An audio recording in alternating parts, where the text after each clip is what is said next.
बिहार की राजधानी पटना में अब से कुछ ही दिनों पहले नीट कांड हत्या को लेकर के अभी तक जो मामला है वो नहीं ठंडाया था कि एक और मामला निकल करके सामने आ गया, जो कि बड़ा सवाल बिहार के प्रशासनिक व्यवस्था से भी खड़ा करता है और ये पूछने पर मजबूर कर देता है कि आखिर एक के बाद एक छात्राओं के साथ ये क्या हो रहा है। कल देर शाम बिहार की राजधानी पटना के सटे फुलवारी शरीफ से ये खबर निकल करके सामने आई। कोचिंग के छत से गिर करके एक छात्रा की संदिग्ध स्थिति में मौत हो जाती है। प्रशासन जो है मौके पर पहुंचती है और अब इस पूरे मामले को लेकर के एक और बड़ी अपडेट जो है वो निकल करके सामने आ रही है। नमस्कार, आप देख रहे हैं न्यूज़ 4 नेशन, आपके साथ मैं हूं राजनंदिनी। बिहार की राजधानी पटना में नीट कांड जो है अब एक हाई प्रोफाइल मामला बन गया है, जहां पर बिहार प्रशासन से लेकर के बिहार सरकार के जो लोग हैं सभी की पैनी नजर है। सीबीआई ने इस पूरे मामले को टेक ओवर किया, लेकिन अब इस पूरे मामले के बाद कल देर शाम एक और मामला जो है बिहार की राजधानी पटना के सटे फुलवारी शरीफ से निकल करके सामने आया, जहां पर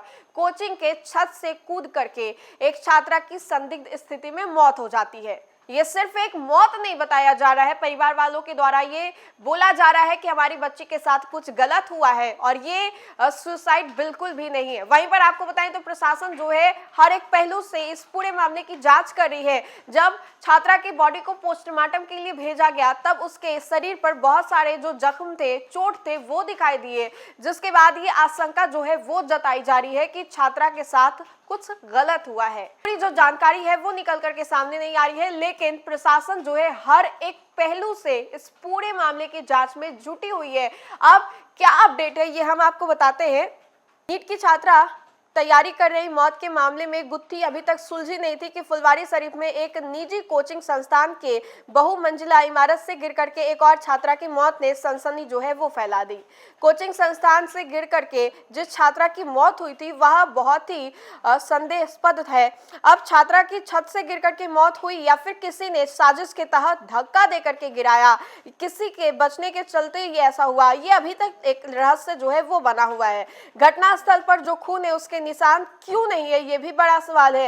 हैरानी की बात यह है कि छत से जब छात्रा नीचे गिरी तो घटनास्थल पर खून के निशान क्यों नहीं है। कोचिंग संस्थान का सीसीटीवी फुटेज भी पुलिस के हाथ लगा है, जिसमें छात्रा भवन के अंदर जाती दिखाई दे रही है तथा उसके पीछे दो अन्य युवक जो है वो भी जा रहे हैं। वहीं पर आपको बताएं तो कुछ देर बाद दोनों युवक ऊपर से नीचे आते दिखे हैं। इस बीच छात्रा छत से नीचे गिरते दिखाई दे रही है। ऐसे में 12 मिनट या सीसीटीवी फुटेज जो है पुलिस के लिए सबसे अहम बताया जा रहा है। अब सवाल ये उठ रहा है कि फुटेज में दिख रहे दोनों युवक उसके पीछे क्यों गए थे।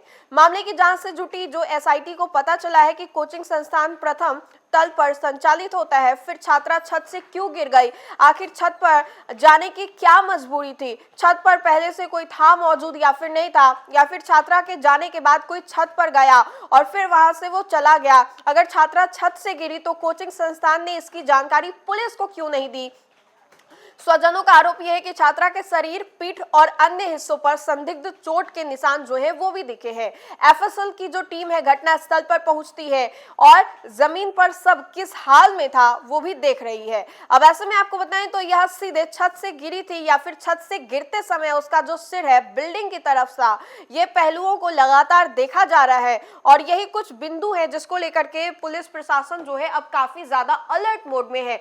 बहुत सारे सवाल है फुलवारी वाले मामले को लेकर के कि छात्रा के पीछे जो सीसीटीवी कैमरा आया है उसके हिसाब से छात्रा के पीछे पीछे दो युवक भी जाते हैं और पुलिस के हाथों जो सीसीटीवी फुटेज लगे हैं वो पूरे के पूरे 12 मिनट के हैं और ये पूरे 12 मिनट के सीसीटीवी का जो फुटेज है वो पुलिस के लिए बहुत ही फायदेमंद बोलो या फिर यूं कहो कि महत्वपूर्ण साबित हो सकता है, क्योंकि इस पूरे 12 मिनट के सीसीटीवी फुटेज में बहुत सारी चीजें जो है पुलिस वालों को दिखाई दे रही है। दो युवक दिखाई देते हैं, वो लड़की के साथ कहां जाते हैं ये तो नहीं पता, लेकिन बिल्डिंग में लड़की के पीछे पीछे जाते हुए दिखाई देते हैं। उसके बाद वो नीचे उतरते हुए दिखाई देते हैं। जब लड़की छत से गिर रही थी तो उसका जो सिर था वो जमीन की तरफ था और अगर ऐसा हुआ तो पुलिस को इसकी जानकारी जो है स्वजनों के द्वारा पहले क्यों नहीं दी गई। बहुत सारे जो सवाल है वो दागे जा रहे हैं। तो देखिए कि बिहार में नीट की तैयारी कर रही छात्रा का जो मौत का मामला था अभी तक सुलझा नहीं था और अब इसके बाद एक और मामला फुलवारीशरीफ वाला ये जो मामला है वो निकल करके सामने आया है।